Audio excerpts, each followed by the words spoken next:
రే నడు అన్న మీటింగ్ పిలుస్తున్నాడు. మీటింగా దేనికి? ఏమో అన్న టైం పాస్ అవ్వట్లేదేమో. అయ్యుండొచ్చు.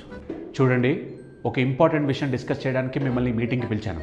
రే పాయింట్స్ అన్ని నోట్ చేసుకో. మీటింగ్ అయితే ఎంఓఎం పంపించు. అర్రే పెన్ను పేపర్ తెచ్చుకోలేదు తౌఫీక్ భాయ్, కనీసం ల్యాప్టాప్ కూడా తెచ్చుకోలే నేను. బ్లడీ అన్ప్రొఫెషనల్ జూనియర్స్ రా మీరు.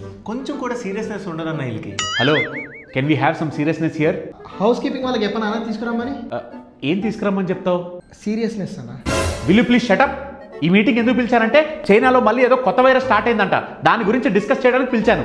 ఛా, ఈ చైనా నా కొడుకులకి పని మొగ్గు ఉండదు. ఏదో ఒక జంతువు తినడం, కొత్త వైరస్ పుట్టించడం. షిట్, ఇంతకు ఏ వైరస్ అన్న అది? ఆ వైరస్ పేరు హెచ్ఎంపీవి. హెచ్ఐవియా? రే అది కాదురా, ఇట్స్ హెచ్ఎంపీవి అంటే హ్యూమన్ మెటా న్యూమో వైరస్. ఊమా కురేషియా. అమ్మ వద్దులే, నోరు కూడా తిరుగుతుంది. హెచ్ఎంపీవీయే బెటర్. ఇప్పుడు మన ఇండియాలో కూడా కేసెస్ స్టార్ట్ అయినాయి అంట. పెద్దగా భయపడాల్సిన పని లేదు, కానీ మనం జాగ్రత్తగా ఉండాలి. అవునా? అయితే ఇప్పుడు మనకి వర్క్ ఫ్రమ్ హోమ్ ఇచ్చేస్తారా తౌఫీక్ భాయ్? ఎందుకు ఇవ్వర్రా? అప్పుడు కరోనా టైంలో మనకు వర్క్ ఫ్రమ్ హోమ్ ఇచ్చారు కదా అన్న. మీరు ఆ వర్క్ ఫ్రమ్ హోమ్ అయితే ఇచ్చేస్తే మేము మోటా మూలి సర్దుకొని వెళ్ళిపోతాం అన్న. నోరు మూస్తారా? Management just safety precautions follow అవ్వమని చెప్పింది. సో రేపటి నుంచి ఆఫీస్లో ముక్కు మూతి మాస్కులతో మూసుకుని సావండి. ఓన్లీ ముక్కు మూతియేనా? ఎక్కువ ఓవర్ యాక్షన్ చేసావనుకో ఆ మూడోది నేను మోస్తా. Bloody nonsense. ఎలాడే నవ్వుకోండి, బాగా నవ్వుకోండి.